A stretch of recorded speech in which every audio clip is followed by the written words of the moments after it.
Hello बच्चों, मैं doctor Sunita Nandal कक्षा 10th के लिए गद्य भाग में पाठ है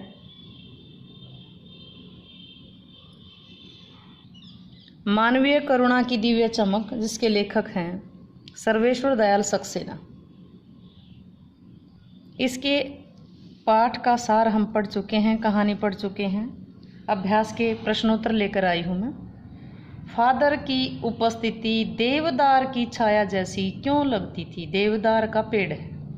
फादर की उपस्थिति, जब फादर कहीं भी हाजिर होते, साथ होते, तो उनकी उपस्थिति देवदार की छाया जैसी क्यों लगती थी। फादर परिमल की गोष्ठियों में सबसे बड़े माने जाते थे। किसकी गोष्ठियों में? परिमल रचना थी उनकी। वे सबके साथ पारिवारिक संबंध अथवा मेलजोल बनाकर रखते थे, सबके साथ मिलजुल कर रहते थे। इससे भी अधिक महत्वपूर्ण बात यह थी कि वे सबके घरों में होने वाले विभिन्न उत्सवों के अवसर पर उपस्थित रहते थे। किसी के घर में कोई भी उत्सव हो, वो सबके घरों में जाते थे। सबको ऐसे शुभ अवसर पर आशीर्वाद देकर कृतार्थ करते थे। सबको आशीर्वाद देकर कृतार्थ करते थे। हर व्यक्ति के प्रति उनके हृदय में स्नेह था, वात्सल्य का भाव था, तो उनकी नीली आंखों में वात्सल्य का भाव तो उनकी आंखों में सदैव तैरता रहता था। इसलिए उन सबको उनकी उपस्थिति देवदार वृक्ष की छाया के समान अनुभव होती थी। समझ आया? नेक्स्ट प्रश्न देखिएगा। फादर बुल्के भारतीय संस्कृति के एक अभिन्न अंग हैं। किस आधार पर ऐसा कहा गया है? प्रश्न समझिएगा। फादर बुल्के भारतीय संस्कृति के एक अभिन्न अंग हैं, ये किस आधार पर कहा गया है ऐसा? लेखक ने फादर बुल्के को भारतीय संस्कृति का अभिन्न अंग स्वीकार किया है। फादर बुल्के बेल्जियम के रहने वाले थे। उन्होंने सन्यासी बनकर भारत में आकर रहने का निर्णय लिया था। भारत आकर उन्होंने भारतीय संस्कृति को गहराई से समझा। ईसाई धर्म से संबंधित होते हुए भी उन्होंने हिंदी भाषा को सीखा और पढ़ा।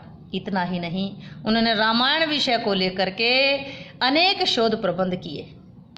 रामायण विषय पर अनेक शोध प्रबंध लिखे। इससे उनके भारतीय संस्कृति के प्रति अधिक लगाव का पता चलता है। जब तक राम कथा रहेगी, तब तक उस विदेशी सन्यासी को राम कथा के लिए आदर के साथ याद किया जाएगा। इस आधार पर ही लेखक ने उसे भारतीय संस्कृति का अभिन्न अंग कहा है। अगला प्रश्न है, पाठ में आए उन प्रसंगों का उल्लेख कीजिए, वर्णन कीजिए जिनसे फादर बुल्के का हिंदी प्रेम प्रकट होता है। पाठ में ये बात कहाँ आई है? फादर बुल्के बेल्जियम के रहने वाले थे। एक सन्यासी के रूप में आकर के भारत में आए। यहाँ आकर उन्होंने हिंदी का अच्छा खासा ज्ञान प्राप्त किया। उन्होंने हिंदी में प्रयाग विश्वविद्यालय से शोध प्रबंध प्रस्तुत किया। फादर ने मात्र लिंक द्वारा रचित सुप्रसिद्ध नाटक था ब्लू बर्ड, हिंदी में क्या हुआ? ब्लू, नील, बर्ड पंछी, नील पंछी के नाम से उसका हिंदी अनुवाद किया। उन्होंने हिंदी अंग्रेजी कोश का निर्माण भी किया। उनका शोध प्रबंध हिंदी में था, जिसके कुछ अध्याय परिमल में पढ़े गए थे। उन्होंने धार्मिक ग्रंथ बाइबिल का अनुवाद हिंदी में किया। वे सदा हिंदी भाषा को राष्ट्रभाषा का दर्जा दिलाने की चिंता में रहते थे। राष्ट्रभाषा का दर्जा दिलाने के लिए उन्होंने अनेक प्रयास किए और अकाट्य तर्क भी दिए। उन्हें उन हिंदी भाषी लोगों पर झुंझलाहट होती थी जो हिंदी जानते हुए भी हिंदी का प्रयोग नहीं करते थे। इन सब बातों को देखते हुए कहा जा सकता है कि फादर बुल्के को हिंदी के प्रति प्रेम था। फिर देखिएगा, बेल्जियम के रहने वाले थे, सन्यासी के रूप में भारत में आए। आकर के यहाँ हिंदी का अच्छा खासा ज्ञान प्राप्त किया। क्या क्या किया उन्होंने? हिंदी में जो प्रयाग यूनिवर्सिटी थी, प्रयाग विश्वविद्यालय था, उसमें तो उन्होंने शोध प्रबंध प्रस्तुत किया। मात्रलिंक, फादर ने मात्रलिंक द्वारा रचित, मात्रलिंक जो इसके लेखक थे, उन्होंने ब्लू बर्ड लिखा था। इसका अनुवाद किया नील पंछी के नाम से। ब्लू बर्ड तो इंग्लिश का था, हिंदी में नील पंछी के नाम से इसका अनुवाद किया।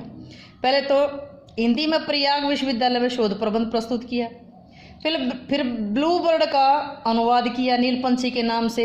हिंदी अंग्रेजी कोश का निर्माण किया। उनका शोध प्रबंध हिंदी में था, कुछ अध्याय परिमल में पढ़े गए। बाइबल का अनुवाद हिंदी में किया।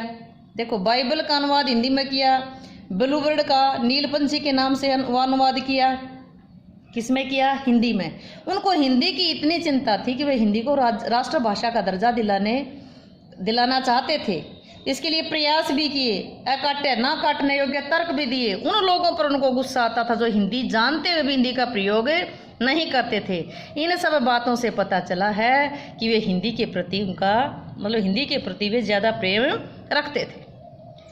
अगला, इस पाठ के आधार पर कामिल बुल्के की जो छवि उभरती उसे अपने शब्दों में लिखिए। आपने पाठ पढ़ा, प्रश्न पढ़े, आपको कैसा लगा? फादर बुल्के का की जो छवि आपके दिमाग में आई, कैसा लगा कि ये कैसे इंसान थे?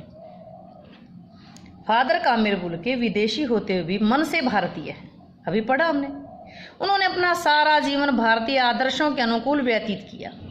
वे भारतीय संस्कृति के अभिन्न अंग बनकर रहे। दूसरे प्रश्न में पढ़ा था, 47 वर्षों तक भारतीय बनकर रहे। छोटे क्वेश्चन में आगे कितने साल भारतीय बनकर भारत में आए थे? भारत में रहे 47 वर्षों तक। उन्होंने हिंदी के उत्थान के लिए अनेक कार्य किए। हिंदी को राष्ट्रभाषा के रूप में प्रतिष्ठित करना चाहते थे। उनका व्यक्तित्व दूसरों को सहारा देने वाला था। वे सदैव सबके लिए बड़े भाई की भूमिका निभाने का काम करते थे।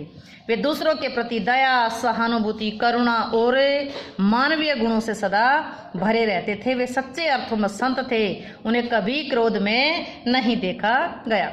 फिर देखिएगा कि फादर कामिल बुल्के विदेशी होते हुए भी मन से भारतीय थे। सारा जीवन भारतीय आदर्शों के अनुकूल जिया, भारतीय संस्कृति के अभिन्न अंग रहे, 47 वर्षों तक भारतीय बनकर रहे। उन्होंने हिंदी के उत्थान के लिए अनेक कार्य किए। वे हिंदी को राष्ट्रभाषा के रूप में प्रतिष्ठित करना चाहते थे। उनका व्यक्तित्व दूसरों को सहारा देने वाला था। वो सबके लिए बड़े भाई की तरह रहते थे, बड़े भाई की भूमिका निभाते थे। वे दूसरों के प्रति दया, सहानुभूति, करुणा आदि मानवीय गुणों से भरे रहते थे। वास्तव में सच्चे अर्थों में संत थे। उन्हें कभी भी गुस्सा करते नहीं देखा गया।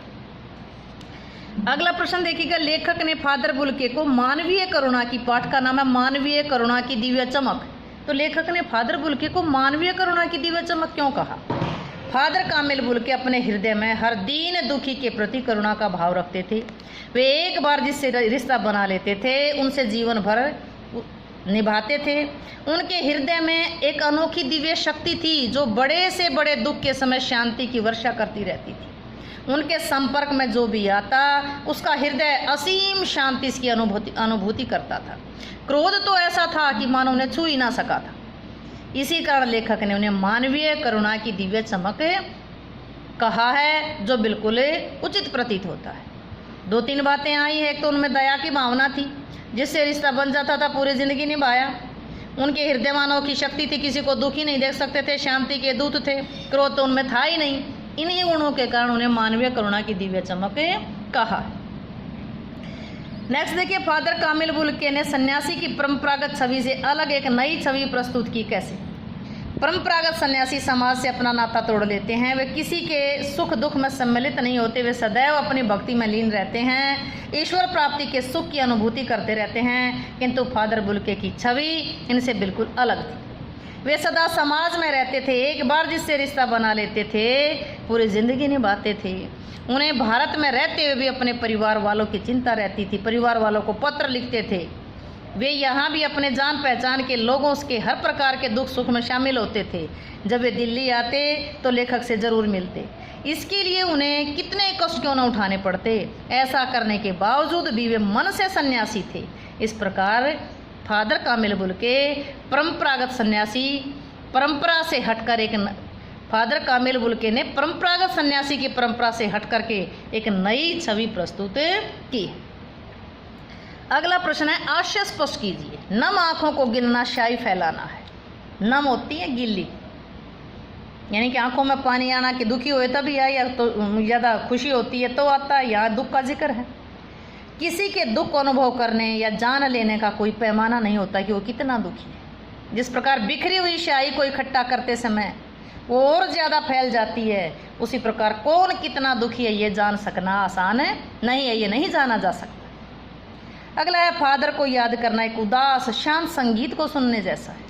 जिस प्रकार उदास शांत संगीत को सुनकर व्यक्ति तन्हाइयों में डूब जाता है, उसी प्रकार फादर को याद करके उनके साथ बिताए गए सुखद क्षण, उनके वात्सल्य भाव को याद करके मन में एक शांति का भाव अभिव्यंजित होता है, प्रकट होता है। अतः ये कहना उचित है कि फादर कामिल बुल्के को याद करना एक उदास और शांत संगीत को सुनने जैसा है। उम्मीद है कि ये क्वेश्चन आपको समझ आए होंगे। समझ आए हों तो वीडियो को लाइक करें, शेयर करें, चैनल को सब्सक्राइब करना ना भूलें।